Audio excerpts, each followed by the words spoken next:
Haleluya, puji Tuhan. Salam sejahtera dalam kasih Tuhan kita Yesus Kristus. Bapak Ibu saudara-saudari yang dikasihi dan diberkati Tuhan, kembali bertemu lagi bersama saya Pastor Melki Rarom dalam program Suara Kebenaran melalui renungan harian santapan rohani hari ini, puji Tuhan. Sebelum kita akan membaca dan merenungkan firman Tuhan, mari sama-sama kita akan bersatu di dalam doa. Terima kasih banyak Bapa yang baik, Bapa di dalam surga. Berkat dan anugerah kasih setiamu sungguh nyata dalam hidup kami, sehingga kami boleh ada sampai saat ini, ada di hak yang baru ini, dengan kesehatan kekuatan yang diberkati Tuhan. Terima kasih Tuhan, hari ini kami rindu lagi untuk menikmati berkat kebenaran firman-Mu.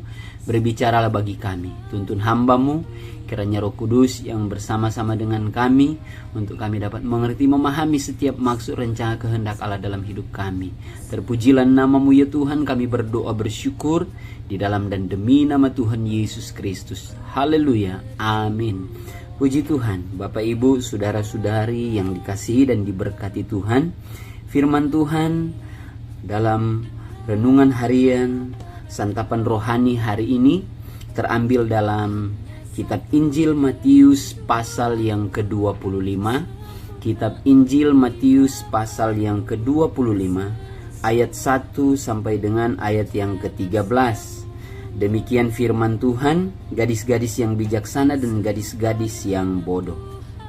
Pada waktu itu, hal kerajaan sorga seumpama 10 gadis yang mengambil pelitanya dan pergi menyongsong mempelai laki-laki.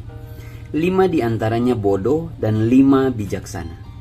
Gadis-gadis yang bodoh itu membawa pelitanya, tetapi tidak membawa minyak. Sedangkan gadis-gadis yang bijaksana itu membawa pelitanya dan juga minyak dalam buli-buli mereka. Tetapi karena mempelai itu lama tidak datang juga, mengantuklah mereka semua lalu tertidur. Waktu tengah malam terdengarlah suara orang berseru, "Mempelai datang, songsonglah dia." Gadis-gadis itu pun bangun semuanya, lalu membereskan pelita mereka. Gadis-gadis yang bodoh berkata kepada gadis-gadis yang bijaksana, "Berikanlah kami sedikit dari minyakmu itu, sebab pelita kami hampir padam." Tetapi jawab gadis-gadis yang bijaksana itu, "Tidak, nanti tidak cukup untuk kami dan tidak untukmu.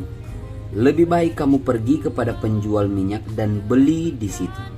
Akan tetapi waktu mereka sedang pergi untuk membelinya, datanglah mempelai itu dan mereka yang telah siap sedia masuk bersama-sama dengan dia ke ruang perjamuan kawin, lalu pintu ditutup.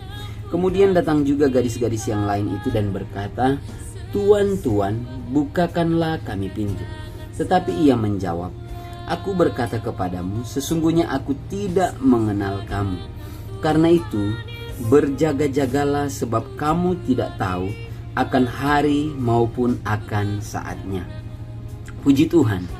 Bapak Ibu saudara-saudari yang dikasihi dan diberkati Tuhan, tema renungan harian santapan rohani hari ini, jadilah bijaksana, jangan bodoh. Jadilah bijaksana, jangan bodoh. Keberadaan hidup kita sebagai anak-anak Tuhan, sebagai pengikut Kristus dan sebagai orang Kristen, sudah seharus dan sepantasnya lah untuk kita selalu memiliki satu kesadaran, setiap saat dan setiap waktu kita harus menjadi orang yang bijaksana. Ketika kita mengabaikan, melupakan akan hal yang sangat penting ini, maka kita dikategorikan sebagai orang-orang yang bodoh. Alangkah sangat menyedihkan sekali, satu fakta dan fenomena kehidupan, begitu banyak orang Kristen yang dalam kehidupan kesehariannya tanpa kita harus menghakimi, tetapi setiap keberadaan hidup dalam perbuatan tindakan mereka itu sangat jelas menunjukkan mereka itu bisa dikategorikan sebagai orang-orang yang bodoh. Sekalipun mereka mengakui bahwa mereka orang Kristen, Mereka percaya kepada Tuhan Yesus Kristus sebagai juru selamat. Tetapi yang menjadi kenyataan hidup mereka setiap hari menunjukkan mereka bukanlah orang-orang yang bijaksana. Melalui ayat-ayat pembacaan firman Tuhan, kita melihat dan memperhatikan ada dua kelompok perempuan yang digambarkan dalam perumpamaan gadis-gadis yang bijaksana dan gadis-gadis yang bodoh. Dari kedua kelompok ini, kelompok yang satu menunjukkan bagaimana kehidupan atau keberadaan hidup daripada gadis-gadis yang bijaksana. Gadis-gadis di sini tentunya menggambarkan tentang kita sebagai gereja Tuhan. Dan gadis-gadis yang bodoh juga ternyata menunjukkan bahwa gereja Tuhan atau anak-anak Tuhan atau orang Kristen ternyata ada yang dikelompokkan dan dikategorikan sebagai gadis-gadis yang bodoh. Dan ini merupakan fenomena dan fakta dalam kekristenan. Sehingga jelaslah apa yang disampaikan firman Tuhan, bahwa banyak yang terpanggil tetapi sedikit yang terpilih. Ada begitu banyak yang terpanggil melalui pemberitaan firman Tuhan, melalui Injil Kerajaan Allah yang diberitakan. Mereka datang menerima dan percaya kepada Tuhan Yesus Kristus atau meresponi Injil yang didengar, Injil yang diterima. Tetapi ketika menerima dan percaya kepada Tuhan Yesus Kristus dalam proses perjalanan kehidupan sebagai gereja Tuhan, ternyata ada dua kelompok yang sangat jelas digambarkan dalam firman Tuhan yang kita baca hari ini. Ada kelompok gereja Tuhan yang bijaksana, namun ada gereja Tuhan atau umat-umat yang kehidupannya itu dikategorikan sebagai gadis-gadis yang bodoh, orang-orang yang bodoh. Gereja yang tidak memahami apa yang menjadi tugas dan tanggung jawab yang sebenarnya yang harus kita kerjakan di hadapan Tuhan.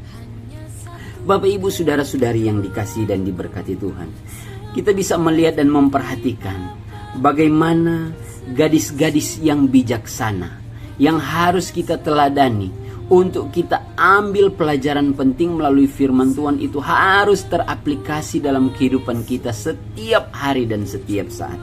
Gadis-gadis yang bijaksana ini adalah gadis-gadis yang membawa pelitanya dan juga minyak dalam buli-buli mereka. Dengan kata lain, bahwa kehidupan gereja Tuhan yang bijaksana adalah kehidupan gereja Tuhan yang terus memiliki firman Tuhan yang menjadi pelita di dalam kehidupan kita dan juga membawa persediaan atau minyak dalam buli-bulinya. Ini menjadi gambaran bagi kita bahwa minyak itu seringkali digambarkan atau dianalogikan sebagai Roh Kudus. Walaupun mungkin menjadi perdebatan apakah ini bisa dikategorikan atau digambarkan sebagai peranan karya kerja dari Allah Roh Kudus, tetapi sangat penting dan menjadi perhatian bagi kita bahwa untuk terus dikategorikan, dikelompokkan sebagai gereja Tuhan yang bijaksana, bahwa kita harus selalu memiliki firman Tuhan itu. Bagaimana cara kita memiliki terus firman Tuhan itu? Jangan kita abaikan setiap hari. Kita harus ambil waktu dan kesempatan untuk membaca dan merenungkan firman Tuhan. Karena firman Tuhan itulah yang menjadi makanan rohani kita. Firman Tuhan itulah yang menjadi terang bagi jalan dan pelita bagi kaki kita. Karena itu kita konsumsi, makan terus firman Tuhan setiap hari. Dan jangan mengabaikan peranan karya kerja dari Allah Roh Kudus. Karena Roh Kudus yang akan menuntun, membawa kita ke dalam seluruh kebenaran Allah. Roh Kudus yang akan mengingatkan firman Tuhan, kebenaran Tuhan yang kita baca, yang kita renungkan, yang kita pelajari. Dan Roh Kudus juga yang akan memampukan kita untuk melakukan, mengaplikasikan firman Tuhan itu di dalam kehidupan kita setiap hari. Dan gadis-gadis yang bijaksana ini adalah gadis-gadis yang secara manusia memang mereka memiliki kelemahan. Ketika mereka menantikan kedatangan sang mempelai yang ditunggu-tunggu, mereka bisa saja tertidur secara fisik. Atau dengan kata lain, bahwa dalam perjalanan waktu, dalam kehidupan kekristenan kita. Kita menyadari ada banyak kekurangan, kelemahan, dan keterbatasan kita. Namun satu hal yang perlu dan penting untuk kita perhatikan, kita harus selalu waspada atau selalu berjaga-jaga. Karena ayat yang ke-13 firman Tuhan katakan, karena itu berjaga-jagalah, sebab kamu tidak tahu akan hari maupun akan saatnya. Kedatangan Tuhan, kedatangan mempelai Kristus untuk menjemput kita sebagai gereja Tuhan, itu kita tidak tahu kapan hari dan waktunya. Termasuk kedatangan Tuhan secara pribadi. Bisa saja Tuhan datang mau memanggil, menjemput, mengakhiri kehidupan kita di atas muka bumi ini. Kita tidak tahu hari, kapan waktunya. Namun satu hal yang sangat penting yang kita perhatikan, selain kita terus memiliki mengkonsumsi makan kebenaran firman Tuhan setiap hari, kita juga harus selalu berjaga-jaga dan waspada. Atau kita harus tetap siuman dalam keadaan sadar. Meskipun secara fisik jasmani mungkin kita bisa saja tertidur, tetapi kehidupan kerohanian kita tetap dan selalu ada kewaspadaan. Kewaspadaan itu dibangun dari pemahaman dan pengertian kita akan kebenaran firman Tuhan. Karena saya yakin dan percaya, ketika kita menyadari keberadaan hidup sebagai anak-anak Tuhan, sebagai pengikut Kristus, sebagai orang Kristen, seharus dan sudah hendaknya lah kita selalu melakukan segala sesuatu dalam hidup kita ini untuk kita persembahkan kepada Tuhan. Dimanapun kita berada dan pergi, apapun profesi, dalam aktivitas kegiatan kerja, dalam usaha, mata pencarian, bisnis, studi, sekolah, kuliah, dimanapun kita berada dalam pelayanan kita. Ini kita mau lakukan semuanya untuk Tuhan dan persembahkan kepada Tuhan. Dan ketika kita memiliki satu pemahaman kebenaran firman Tuhan ini, maka saya yakin percaya kita terus dan sedang membangun suatu gaya hidup yang terus waspada dan berjaga-jaga.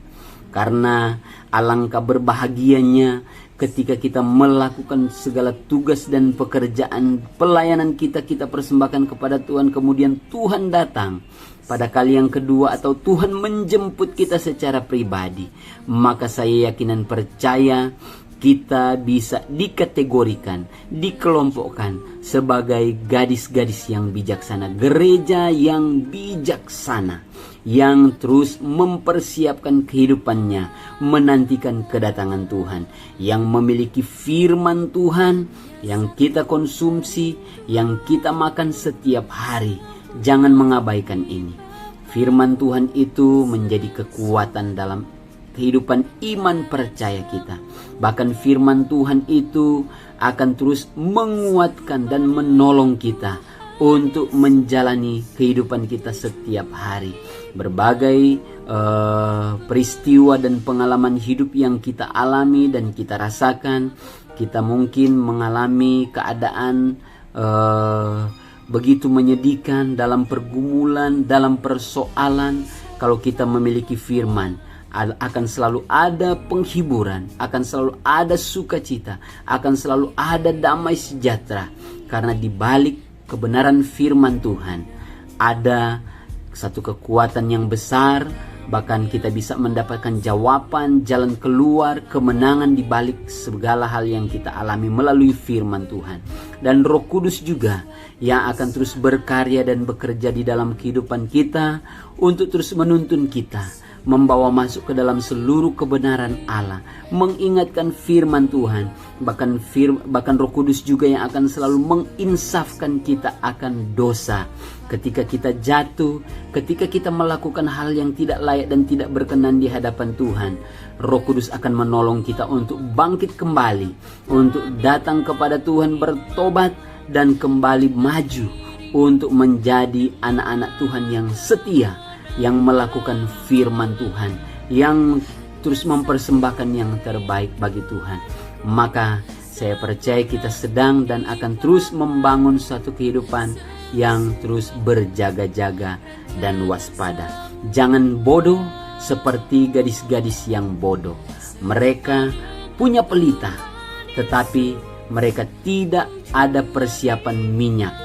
Jangan jadi anak-anak Tuhan yang bodoh, yang bisa saja mungkin kita mengatakan kita memiliki Alkitab, yang kita percaya sebagai firman Tuhan, tapi kita mengabaikan firman Tuhan itu.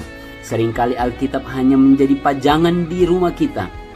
Seringkali Alkitab hanya dijadikan sebagai lambang bahwa kita adalah orang Kristen karena kita memiliki kitab suci atau Alkitab. Seringkali juga Alkitab itu hanya kita pegang ketika kita mau ke gereja, ketika kita mau ke tempat ibadah, supaya orang mungkin melihat, oh iya, kita benar, dia benar, orang Kristen. Tetapi kita tidak memiliki firman yang hidup itu. Karena firman yang hidup itu bukan hanya sekedar terdapat di Alkitab, tetapi harus kita pelajari, harus kita dapatkan kebenaran, makna yang sebenarnya di dalamnya. Karena ketika kita membaca tanpa mendapatkan kebenaran, nilai atau pengertian yang benar yang sesuai dengan kehendak Tuhan, maka apa yang kita baca itu hanya sekedar lalu begitu saja, sehingga itu bagaikan pelita yang tanpa ada persiapan minyaknya. Karena itu Bapak Ibu saudara-saudari yang dikasihi dan diberkati Tuhan, mari hari-hari ini sebagai anak-anak Tuhan, sebagai orang Kristen atau sebagai pengikut Kristus, kita mau terus waspada. Kita menjadi anak-anak Tuhan yang bijaksana, anak-anak Tuhan yang memiliki firman yang hidup, nilai kebenaran, arti kebenaran yang sesungguhnya melalui Alkitab itu kita miliki dalam kehidupan kita. Dan juga kita ada persediaan minyak. Kiranya Roh Kudus itu terus berkarya dan bekerja dalam hidup kita. Jangan kita mau padamkan karya dan pekerjaan Roh Kudus. Bahkan jangan kita mendukakan pekerjaan karya dari Roh Kudus. Apalagi kita mau menghujat Roh Kudus. Itu adalah dosa yang tidak terampuni. Sehingga kesimpulannya, Roh Kudus itu akan terus berkarya dan bekerja dalam hidup kita. Dan firman yang kita dengar, yang kita baca, yang kita pelajari, kebenarannya, pengertian, nilai yang sebenarnya dari firman Tuhan, itu akan menjadi rema dalam kehidupan kita. Mari Bapak Ibu saudara-saudari yang dikasihi dan diberkati Tuhan, kita mau terus berjaga-jaga, kita terus mau waspada.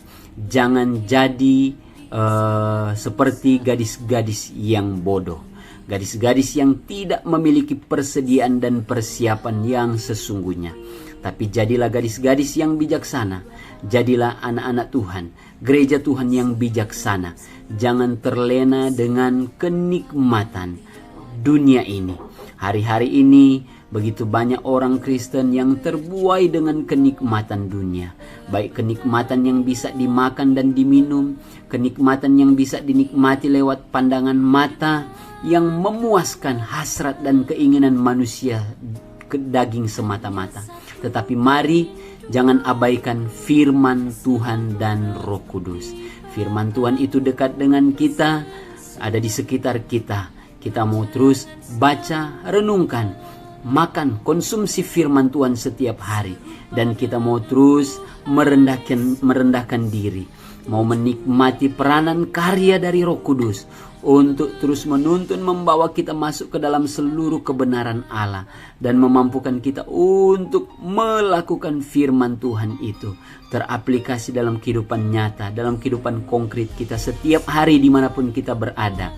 Maka saya yakin dan percaya kita adalah gereja Tuhan yang bijaksana, yang terus waspada dan berjaga-jaga dan mempersiapkan diri untuk menantikan kedatangan Sang Mempelai Kristus, kedatangan Tuhan Yesus Kristus kali yang kedua, maupun kedatangan Tuhan secara pribadi. Maka saya yakin dan percaya surga yang kekal akan menjadi bagian hidup kita. Kita akan penuh sukacita masuk dalam pesta perkawinan bersama dengan anak domba Allah. Masuk dalam pesta perkawinan bersama dengan mempelai Kristus.